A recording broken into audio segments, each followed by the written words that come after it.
यदि किसी काम को करने में आपको डर लगे तो ये संकेत है कि आपका जो काम है ये वाकई बहादुरी से भरा हुआ है। टीवी में एक ऐड भी आता है कि डर के आगे जीत है, और गब्बर सिंह भी यही कह के गया था। गब्बर सिंह ये कह गया, जो डर गया वो मर गया, तो इसलिए डरना मना है। नमस्कार दोस्तों, आज के वीडियो में डिस्कस करेंगे हम 17 दिसंबर करंट अफेयर पे। और आज की वीडियो में टोटल हम 12 मोस्ट इंपॉर्टेंट करंट अफेयर चर्चा करेंगे, और साथ में इनसे जुड़े जितने भी स्पेशल फैक्ट हैं उन पर पूरी डिटेल में चर्चा करेंगे। और देखिए, इस वीडियो के लास्ट में आपसे 5 क्वेश्चन हमने पूछे जाएंगे, तो आपको इन पांचों प्रश्नों के जवाब देने हैं, तो शुरू से लास्ट तक वीडियो में रहिएगा। और देखिए, कल जो मैंने क्वेश्चन हमने पूछा था उसका आंसर भी मैं आपको लास्ट में बताऊंगा। कल के क्वेश्चन हमने का आंसर, ठीक है, तो उसको भी जो है आप देख लीजिएगा। और अगर आप इस चैनल पर नए हैं तो चैनल को भी सब्सक्राइब करके बेल आइकन प्रेस कर दीजिएगा, और वीडियो को लाइक और शेयर भी कर दीजिएगा। तो चलिए शुरू करते हैं आज के करंट प्रश्न को। देखिए, आज के करंट अफेयर का पहला प्रश्न है, हाल ही में हिमा कोहली को किस राज्य के हाई कोर्ट की पहली महिला चीफ जस्टिस नियुक्त किया गया है? तो देखिए, जो हिमा कोहली है ये पहली महिला चीफ जस्टिस बनी है तेलंगाना राज्य की, ठीक है। तेलंगाना राज्य में से जो आपका तेलंगाना हाई कोर्ट है वहाँ की। देखिए, जो कि जस्टिस कोहली हैं ये अभी दिल्ली हाई कोर्ट में एक जज के रूप में काम कर रही हैं, लेकिन अब ये जो है यहाँ पर त्यागपत्र देंगी और कहाँ पर जाएंगी, जो आपका तेलंगाना हाई कोर्ट है वहाँ पर, और वहाँ पर जो है पहली महिला चीफ जस्टिस के रूप में काम करेंगी। देखिए, जो आपका तेलंगाना हाई कोर्ट था, यहाँ के जो मौजूदा चीफ जस्टिस थे इनका नाम था राघवेंद्र सिंह, और इनका ट्रांसफर करके जो है इनको भेज दिया गया है उत्तराखंड हाई कोर्ट में, ठीक है। देखिए, राघवेंद्र सिंह का पूरा नाम क्या है? राघवेंद्र सिंह चौहान। अब ये उत्तराखंड हाई कोर्ट के जो है चीफ जस्टिस बना दिए गए हैं। और तेलंगाना राज्य जो है, देखिए, इसकी कैपिटल हैदराबाद है। गवर्नर है टी सौंदरराजन, चीफ मिनिस्टर हैं के चंद्रशेखर राव, और पॉपुलेशन यहाँ की है 3.52 करोड़। और लोकेशन देख लीजिए। देखिए, आपका इंडिया का मैप आपके सामने खुला पड़ा है, और तेलंगाना जो है कुछ इस स्थान पर लोकेटेड है। मैप को थोड़ा सा जूम करेंगे ताकि इसकी बाउंड्रीज हमें क्लियर दिखें। देखिए, जो आपका तेलंगाना राज्य है अपनी सीमाएं महाराष्ट्र, छत्तीसगढ़, आंध्र प्रदेश और कर्नाटका के साथ बनाता है, तो इसको याद रखेगा। और वार्षिकांक 2020-21 का जो पीडीएफ है ये डाउनलोड अपलोड हो चुका है। इसकी कीमत 150 रुपये है, लेकिन अभी ऑफर चल रहा है, आपको केवल और केवल 100 रुपये मिल जाएगी। इसमें जो है आपको 1 जनवरी से लगाए 15 दिसंबर तक के जितने भी मोस्ट इंपॉर्टेंट 3500 करेंट अफेयर हैं ये सारे मिल जाएंगे। देखिए, इतना मतलब बढ़िया कंटेंट आपको किसी भी मैगजीन में नहीं मिलेगा। मैंने देखा मार्केट में जो किताबें हैं उसमें इनकम्प्लीट मटेरियल दिया हुआ है। तो देखिए, इसमें जितनी नियुक्तियाँ होंगी, सैन्य अभ्यास हो गए, इंपॉर्टेंट डेज और उसकी थीम हो गई, और जितने भी कॉन्फ्रेंसेज वगैरह हो गए, गेम्स वगैरह हो गए, सारे प्रश्नों को मैंने समाहित कर दिया है। इस पीडीएफ को पढ़ने के बाद आपको किसी अन्य पुस्तक को पढ़ने की जरूरत नहीं है। और इसमें पूरे साल का जो आपका करंट अफेयर है पूरे डिटेल में मैप के साथ, एक्स्ट्रा फैक्ट के साथ जो है दिया गया है। तो आप इसको डाउनलोड कर सकते हैं, और केवल 100 रुपये में सफलता पा सकते हैं सरकारी नौकरी में, ठीक है। दूसरा प्रश्न है कि किस देश के प्रधानमंत्री अगले साल गणतंत्र दिवस 26 जनवरी 2021 समारोह में जो है मुख्य अतिथि होंगे? तो देखिए, 26 जनवरी 2021 को ब्रिटेन के जो प्रधानमंत्री हैं जिनका नाम है बोरिस जॉनसन, ये जो है चीफ गेस्ट यानी कि मुख्य अतिथि होंगे। देखिए, ये प्रस्ताव पीएम मोदी ने इनको अभी हाल ही में दिया था, और इस प्रस्ताव को इन्होंने अभी हाल ही में स्वीकार भी कर लिया। तो बोरिस जॉनसन जो कि ब्रिटेन के जो है प्रधानमंत्री हैं, ये अगले साल गणतंत्र दिवस परेड में यानी कि 26 जनवरी 2021 को मुख्य अतिथि होंगे। और बोरिस जॉनसन जो है ये ब्रिटेन की सत्ता संभालने के बाद इनकी ये पहली भारत यात्रा भी होगी। और देखिए, भारत जो है हर साल अपने स्वतंत्रता दिवस और गणतंत्र दिवस के समारोह में एक विदेशी राष्ट्राध्यक्ष को जो है मेहमान के रूप में आमंत्रित करता है, और इस बार 26 जनवरी को कौन चीफ गेस्ट होंगे? ब्रिटेन के प्रधानमंत्री बोरिस जॉनसन। तीसरा प्रश्न है कि हाल ही में भारतीय तटरक्षक बल के बेड़े में किस नई स्वदेशी नौका को शामिल किया गया है? तो देखिए, इस स्वदेशी नौका का नाम है इंटरसेप्टर C454, और इस इंटरसेप्टर C454 का वजन है 110 टन। इसकी लंबाई है 27.80 मीटर, और इसकी जो मैक्सिमम स्पीड है आपकी है 25 नॉटिकल मील यानी कि करीब 80 किलोमीटर प्रति घंटा। और इस इंटरसेप्टर C454 में नेविगेशन, कम्युनिकेशन और नाइट विजन के आधुनिक उपकरण लगे हुए हैं। और देखिए, इस बोट को अभी हाल ही में इसका अनावरण जो किया गया है, तो अनावरण के बाद इस बोट पर कैप्टन मोहम्मद दानिश के नेतृत्व में 13 कोस्ट गार्ड जवानों को तैनात किया गया है। तो जो आपके कैप्टन मोहम्मद दानिश होंगे ये लीडरशिप करेंगे इस जहाज पे। देखिए, अभी हाल ही में सूरत के हजीरा स्थित जो आपका लार्सन एंड टुब्रो कंपनी है इसके द्वारा बनाई गई जो आपकी ये अंतिम C454 इंटरसेप्टर बोट है, तो इसको जो है भारतीय तटरक्षक बल में जो आपका जखो बंदरगाह है, ठीक है, तो जखो बंदरगाह पर इसको तैनात किया गया है। चौथा प्रश्न है कि गृह मंत्रालय ने हाल ही में किस सांसद और अभिनेता को वाई कैटेगरी की सुरक्षा प्रदान की है? तो देखिए अभी हाल ही में सनी देओल जो आपके हैं इनको जो है वाई कैटेगरी की सुरक्षा दी गई है। देखिए इन्होंने हाल ही में ट्विटर पर ट्वीट किया था किसान आंदोलन को लेकर। इन्होंने कहा था कि जो आपका किसान आंदोलन है ये भारत सरकार और किसानों के बीच का मामला है। इसमें जो बिचौलिए हैं ये जो है इसमें मतभेद ना फैलाएं। तो इसीलिए जो है इन पर कुछ लोगों ने धमकी वगैरह दे दी और इनकी सुरक्षा फिर बढ़ा दी गई। तो वाई कैटेगरी की सुरक्षा इनको प्रदान की गई है हाल ही में भारत सरकार के द्वारा। देखिए जो कि सनी देओल हैं ये पंजाब के गुरदासपुर से भारतीय जनता पार्टी के सांसद हैं और अब इनके साथ जो है केंद्रीय सुरक्षा बल यानी कि सीआरपीएफ की एक टीम हमेशा मौजूद रहेगी। सनी देओल जो है देखिए इनकी ये सुरक्षा इनकी जान के खतरे को देखते हुए बढ़ाई गई है और इनको जो वाई श्रेणी की सुरक्षा मिलेगी इसके तहत इनके साथ 11 जवान और 2 पीएसओ मतलब साथ में रहेंगे इनकी सुरक्षा के लिए। पांचवा प्रश्न है कि निम्न में से किस दिन विजय दिवस मनाया जाता है। तो देखिए आपका विजय दिवस है ये हर साल 16 दिसंबर को मनाया जाता है। क्यों मनाया जाता है? देखिए मुझे कभी कभी खुशी होती है कि मेरे नाम से भी एक दिवस मनाया रहा है। देखिए इस वर्ष 2020 में हमने 49वां विजय दिवस मनाया है।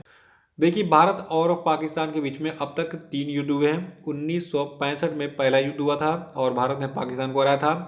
दूसरा युद्ध हुआ था 1971 में और इस समय भी भारत ने पाकिस्तान को हरा दिया था। और तीसरा युद्ध 1999 में हुआ था और इसमें भी भारत ने पाकिस्तान को धूल चढ़ा दी थी। तो जो 1971 वाला युद्ध है ये आपका विजय दिवस से रिलेटेड है।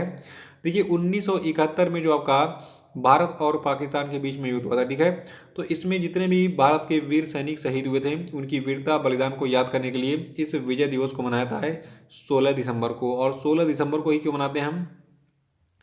देखिए भारत पाकिस्तान के बीच में 3 दिसंबर को 1971 में एक युद्ध स्टार्ट हुआ और ये 13 दिनों तक चला था। 16 दिसंबर को पाकिस्तान के द्वारा आत्मसमर्पण करने के बाद इस युद्ध की समाप्ति की आधिकारिक घोषणा की गई थी। और इस दिन यानी कि 16 दिसंबर 1971 को पाकिस्तानी सेना के प्रमुख जनरल ए खान नियाजी ने जो है 93,000 सैनिकों के साथ भारतीय सेना और मुक्ति वाहिनी के समक्ष बिना शर्त जो है समर्पण कर दिया था। और इस युद्ध के बाद पूर्वी पाकिस्तान अलग होकर बांग्लादेश बना था। तो ये युद्ध इसीलिए इम्पोर्टेंट है क्योंकि 1971 में एक नया देश बना बांग्लादेश, ठीक है, और उसको बनाने में भारत का अहम योगदान रहा।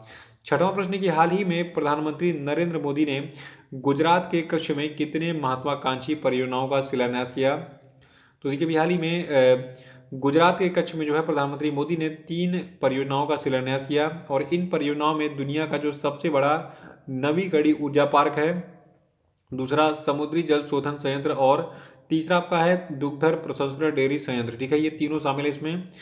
देखिए गुजरात जो है समंदर के किनारे स्थित है। तो समंदर के किनारे स्थित जितने भी आपके एक तरीके से कहा जाए कोस्टल एरियाज हैं भारत के, वहाँ पर पीने के पानी की बहुत समस्या होती है क्योंकि हम समंदर का पानी पानी तो है लेकिन पी नहीं सकते हैं क्योंकि वो खारा होता है। तो इन एरियाज में इसीलिए जो है पानी को प्यूरिफाई करने के लिए एक संयंत्र की आवश्यकता होती है और इस खारे पानी को पेयजल के रूप में परिवर्तित करने की जो संयंत्र की क्षमता होगी जो कि पीएम मोदी लगवाएंगे, जिन्होंने अभी हाल ही में घोषणा की है, इसकी क्षमता होगी 10 करोड़ लीटर प्रतिदिन और इससे आसपास के तकरीबन 8 लाख लोगों को जो है पेयजल की आपूर्ति की जाएगी गुजरात में। और हाइब्रिड नवीकरणीय ऊर्जा पार्क जो बनेगा ये अपनी श्रेणी में भारत का सबसे बड़ा पार्क होगा। और सातवां प्रश्न है कि हाल ही में किसे रिजर्व बैंक ऑफ इंडिया ने फिर से कोटक महिंद्रा बैंक का एमडी नियुक्त किया है। तो देखिए कोटक महिंद्रा बैंक के नए एमडी बनाए गए हैं। देखिए फिर से पहले भी यही एमडी थे और फिर से दोबारा एमडी बने हैं उदय कोटक और इनकी जो नियुक्ति है ये 1 जनवरी 2021 से प्रभावी होगी। और इसके अतिरिक्त यानी कि उदय कोटक के अतिरिक्त जो है आरबीआई ने अंशकालिक यानी कि पार्ट टाइम चेयरमैन के रूप में प्रकाश आप्टे और दीपक गुप्ता को 3 साल की अवधि के लिए इस यस बैंक का संयुक्त एमडी नियुक्त करने की भी मंजूरी दी है। देखिए जो आपका कोटक महिंद्रा बैंक है इसकी स्थापना 2003 में हुई थी। मुख्यालय इसका महाराष्ट्र के मुंबई में है। इसकी टैगलाइन है लेट्स मेक मनी सिंपल। आठवां प्रश्न की हाल ही में यूएनईपी ने कितने लोगों को साल 2020 के चैंपियंस ऑफ द अर्थ पुरस्कारों से सम्मानित किया। तो देखिए जो आपका यूएनईपी ने अभी हाल ही में कुल 6 व्यक्तियों को साल 2020 के चैंपियंस ऑफ द अर्थ पुरस्कार से सम्मानित किया है। देखिए ये 6 व्यक्ति कौन है इनके बारे में आपको डिटेल बताऊंगा, लेकिन इससे पहले आपको बता दूं देखिए जो आपका champions of the earth award है ये 5 श्रेणियों में प्रदान किया गया है इस बार। और ये 5 श्रेणियां आपकी जो है आपकी हैं, पहला है लाइफ टाइम अचीवमेंट वाली, दूसरा है प्रेरणा और कार्रवाई यानी कि इंस्पिरेशन एंड एक्शन के लिए। इस अवार्ड की तीसरी श्रेणी है पॉलिसी लीडरशिप यानी कि नीति नेतृत्व। चौथा आपका है एंटरप्रेन्योर विजन यानी कि उद्यमी दृष्टि। पांचवा है साइंस एंड इनोवेशन यानी कि विज्ञान और नवाचार। तो आइए देखते हैं किस कैटेगरी में किसको पुरस्कृत किया गया है। देखिए पॉलिसी लीडरशिप पे श्रेणी में जो है फिजी के प्रधानमंत्री फ्रैंक बैनीमारामा को जो है वैश्विक जलवायु कार्रवाई कार्यों और जलवायु प्रतिक्रिया राष्ट्रीय विकास में इनकी प्रतिबद्धता के लिए नीति नेतृत्व श्रेणी यानी कि पॉलिसी लीडरशिप श्रेणी से जो है सम्मानित किया गया है। और जो आपका इंस्पिरेशन एंड एक्शन वाला अवार्ड है, देखिए ये दो व्यक्तियों को दिया गया है। पहले आपके हैं याकोबा सौदोगो और दूसरे व्यक्ति आपके हैं निमेंटो निकमेवो। देखिए जो आपके याकोबो सौदोगो हैं, इनका नाम याद रखिएगा। देखिए इन्होंने अब बुर्किना फासो और अफ्रीका रीजन में जो आपकी वहाँ की बंजर जमीनें थी उनको कृषि योग्य बनाने और वहाँ पर जो है भूमि सुधार यानी कि वहाँ पे जो भूमि है उसको उर्वरक बनाने, वहाँ पे कैसे जैविक खेती की जाए और जो फालतू जमीन पड़ी है उसको कैसे वहाँ पे जो है फिर से जंगल वगैरह उगाया जाए, प्रकृति का कैसे संरक्षण की जाए, इस श्रेणी में इन्होंने कार्य किया। और इसको इसीलिए जो है इनको जो है यानी कि याकोबा सौदोगो को इंस्पिरेशन एंड एक्शन अवार्ड दिया गया। और देखिए जो आपका दूसरा मतलब दूसरे व्यक्ति जो आपके हैं नीमांटे नेनिकुवमो, देखिए इनको जो है इक्वाडोर के अमेजोन वर्षा वनों में ड्रिलिंग को रोकने वाले स्वदेशी समुदायों के साथ एकीकृत कार्यों के नेतृत्व के लिए प्रेरणा और कार्रवाई श्रेणी में इनको ये सम्मान दिया गया है। तो ये दोनों व्यक्तियों के नाम याद रखिएगा। और देखिए जो आपका champion of the earth award था, तो इसमें साइंस एंड इनोवेशन श्रेणी का जो अवार्ड है ये डॉक्टर फेबियन लैंजर्ट को दिया गया है। ये जर्मनी से बिलोंग करते हैं और इनको जूनोटिक में इनकी खोजों और जो आपका फॉरेस्ट हेल्थ यानी कि वन हेल्थ है इसमें इनके काम के लिए इनको जो है विज्ञान और नवाचार श्रेणी में पुरस्कृत किया गया है। और देखिए जो आपका champions of the earth award था, इसमें एंटरप्रेन्योर विजन वाला जो अवार्ड है ये मिंडी लुबेर को दिया गया। ये अमेरिका से बिलोंग करते हैं और अमेरिका में जितने भी निवेशक हैं, बिजनेसमैन हैं, कंपनियां हैं, इनको एकत्रित करने और जलवायु कार्रवाई और स्थिरता के लिए व्यापार का मामला बनाकर पूंजी बाजार को पर्यावरण रंग देने की इनकी प्रतिबद्धता के लिए इनको जो है उद्यमी विजन श्रेणी में ये पुरस्कार दिया गया है। और जो आपका champions of the earth life time achievement पुरस्कार है ये दिया गया है अमेरिका के एक बहुत ही अच्छे पर्यावरणविद जिनका नाम है प्रोफेसर रॉबर्ट डी बुलाई को, ठीक है, तो इसको याद रखिएगा। देखिए जो आपका champions of the earth award है ये क्या चीज़ है, देखिए संयुक्त राष्ट्र पर्यावरण कार्यक्रम यानी कि यूनाइटेड नेशंस एनवायरनमेंट प्रोग्राम जो है ये वर्ष 2005 से अधिक लोगों को प्रकृति के लिए कार्य करने के लिए प्रेरित और प्रोत्साहित करने के लिए champions of the earth award प्रदान कर रहा है। और ये पुरस्कार जो ये सार्वजनिक और निजी क्षेत्रों और नागरिक समाज से उत्कृष्ट पर्यावरणीय नेताओं को पहचानने के लिए वार्षिक रूप से दिया जाता है। नवा प्रश्न की हाल ही में किस देश के पूर्व टेस्ट क्रिकेटर ऑलराउंडर एरिक फ्रिकमैन का निधन हो गया। तो देखिए जबकि एरिक फ्रिकमैन है ये ऑस्ट्रेलिया से बिलोंग करते थे और इन्होंने 1968 में भारत के खिलाफ गाबा ब्रिस्बेन क्रिकेट ग्राउंड जो है आपका है, ठीक है, तो उसमें जो है टेस्ट क्रिकेट में डेब्यू किया था। और जो आपके ऑस्ट्रेलिया के क्रिकेटर थे एरिक फ्रीमैन, तो देखिए इनको जो है खेल के इनकी सेवाओं के लिए 2002 में इनको medal of the order of Australia से सम्मानित किया गया था। और 1973-74 सीजन में क्रिकेट से संन्यास लेने के बाद जो आपके ऑस्ट्रेलिया के एरिक फ्रीमैन हैं इन्होंने जो है प्रशासक, कोच और ब्रॉडकास्टर के रूप में भी काम किया था। 10वां प्रश्न की हाल ही में किस पद्म विभूषण से सम्मानित एरोस्पेस वैज्ञानिक का निधन हो गया। तो देखिए ये पद्म विभूषण से सम्मानित एरोस्पेस वैज्ञानिक आपके थे रोडम नरसिम्हा। देखिए आपके रोडम नरसिम्हा इन्होंने प्रतिष्ठित भारतीय विज्ञान संस्थान यानी कि IISc बेंगलुरु में भी अपनी सेवाएं दी थी, जहां पर इन्होंने 1962 से 1999 तक एरोस्पेस इंजीनियरिंग की शिक्षा दी थी। और इन्होंने 1984 से 1993 तक राष्ट्रीय एरोस्पेस प्रयोगशालाओं यानी कि नेशनल एरोस्पेस लेबोरेटरीज के निदेशक के रूप में भी कार्य किया था। और केंद्र सरकार ने इनको जो है एरोस्पेस इंजीनियरिंग के क्षेत्र में इनके योगदान देने के लिए इनको साल 2013 में भारत के दूसरे सर्वोच्च नागरिक पुरस्कार पद्म विभूषण से सम्मानित किया था। और जबकि प्रोफेसर नरसिम्हा इन्होंने भारत के मिसाइल मैन और पूर्व राष्ट्रपति डॉक्टर APJ अब्दुल कलाम के साथ मिलकर जो है एक developments in fluid mechanics and space technology शीर्षक किताब को भी लिखा था। तो ये डिटेल्स शेयर किए इनके बारे में। 11वां प्रश्न की हाल ही में किस स्थान पर भारतीय तटरक्षक बल यानी कि इंडियन कोस्ट गार्ड के OPV श्रृंखला का जो 5 में से दूसरा ऑफशोर पेट्रोल वेसल यानी कि OPV वेसल सुजीत है इसका अनावरण किया गया। तो देखिए जो आपका ऑफशोर पेट्रोल वेसल सुजीत है इसका अनावरण गोवा में किया गया है। और इस श्रृंखला का जो पहला जहाज है ICG शिप सचेत, ठीक है, तो इसको मई 2020 में केंद्रीय रक्षा मंत्री राजनाथ सिंह के द्वारा कमीशन किया गया था। तो कुल 2 जहाज जो है इनका अनावरण किया जा चुका है, 3 अभी बाकी हैं। फिर से सुन लीजिए, जो इंडियन कोस्ट गार्ड का OPV यानी कि ऑफशोर पेट्रोल वेसल श्रृंखला का जो दूसरा जहाज था जिसका नाम है OPV सुजीत। इसका अनावरण अभी हाल ही में गोवा में किया गया है। और इस श्रेणी का जो पहला जहाज था इसका अनावरण मई 2020 में किया गया था राजनाथ सिंह यानी कि भारत के रक्षा मंत्री के द्वारा। और इसका नाम क्या था? ICG सचेत। देखिए जो आपका इंडियन कोस्ट गार्ड है यानी कि भारतीय तटरक्षक बल है, इसके महानिदेशक हैं वर्तमान में कृष्णा स्वामी नटराजन और इसका मुख्यालय आपका नई दिल्ली में स्थित है। 12वां प्रश्न है कि हाल ही में किस देश ने भारत में कीचड़ प्रबंधन ढांचे के विकास के लिए भारत के स्वच्छ गंगा मिशन के साथ समझौता किया? तो देखिए ये देश आपका नॉर्वे है। देखिए अभी हाल ही में नॉर्वे के Norway institute of bio economy research ने जो है भारत में कीचड़ प्रबंधन ढांचे के विकास के लिए स्वच्छ गंगा राष्ट्रीय मिशन के थिंक टैंक सी गंगा के साथ एक समझौता किया है। और देखिए इस पहल के माध्यम से जो आपका नॉर्वे है ये भारत के साथ विशेष रूप से जलवायु परिवर्तन और पर्यावरण के संरक्षण की रोकथाम में संबंधों को मजबूत करेगा। डिटेल शेयर रखेगा।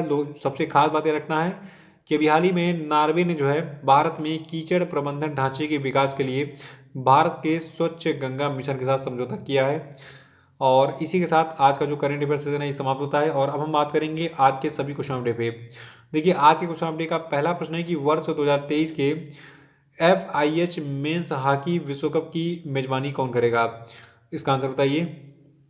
नहीं पता तो कल का वीडियो देख के रिवाइज कर डालिएगा। बाकी मैं अगले दिन आपको यानी कि जो कल का दिन होगा ठीक है कल मॉर्निंग में मैं इसका सही आंसर बता दूंगा ठीक। और दूसरा प्रश्न आपके लिए कि ओला जो है ये किस राज्य में दुनिया का सबसे बड़ा स्कूटर कारखाना स्थापित करेगा? बताइए। तीसरा कि 9वें सतत पर्वत विकास शिखर सम्मेलन का आयोजन कहां पर किया गया? बताइए। चौथा कि दक्षिण अफ्रीका टेस्ट टीम का नया कप्तान किसे बनाया गया? बताइए। पांचवा कि हाल ही में पाकिस्तान के सिंध के भोलारी में पाकिस्तान और किस देश के बीच में शाहीन हवाई युद्ध अभ्यास का आयोजन किया गया? बताइए। तो ये थे आपके आज के करंट अफेयर और मतलब आज के क्वेश्चन अपडेट। और कल के जितने भी क्वेश्चन अपडेट थे उनका सही उत्तर मैं आपको बता देता हूँ क्योंकि बहुत सारे लोगों की रिक्वेस्ट आ रही थी कि इसको भी जारी रखा जाए। तो देखिए कल के क्वेश्चन अपडेट का जो पहला प्रश्न था ये था कि अबू धाबी ग्रैंड प्रिक्स 2020 किसने जीता है? तो इसको जीता है मैक्स वर्स्टप्पन ने। और दूसरा था कि हाल ही में किस देश के साउंड बैरियर को तोड़कर विमान उड़ाने वाले दुनिया के सबसे पहले पायलट चक येजर का निधन हो गया? तो देखिए चक येजर अमेरिका से बिलोंग करते थे। तीसरा था कि हाल ही में किस भारतीय टेनिस खिलाड़ी ने दुबई में अपने जॉर्जियाई साथी एकातेरिन गोर्गोडेज के साथ संयुक्त रूप से 2020 अल हफ्तूर टेनिस चैलेंज जीता? तो देखिए ये भारतीय टेनिस खिलाड़ी आपकी हैं अंकिता रैना। चौथा प्रश्न था कि कर्नाटक के किस प्रसिद्ध संस्कृत विद्वान और कन्नड़ कवि का 84 वर्ष की आयु में उडुपी में निधन हो गया? तो देखिए इनका नाम है विद्या वाचस्पति वनजय गोविंदाचार्य। पांचवा प्रश्न था कल के क्वेश्चन रहेगा कि डाबर इंडिया लिमिटेड ने किस बॉलीवुड स्टार को डाबर च्यवनप्राश का ब्रांड एम्बेसडर बनाया? तो डाबर च्यवनप्राश के जो ब्रांड एम्बेसडर हैं ये अक्षय कुमार बनाए गए हैं। तो इसी के साथ आज का इन्फॉर्मेशन समाप्त होता है। कल फिर मिलेंगे। कल के अनुसार वीडियो को लाइक और शेयर कर दीजिएगा। जो लोग नए हैं वो चैनल को सब्सक्राइब कर लेंगे। तो इसके साथ बहुत बहुत thank you and have a nice day.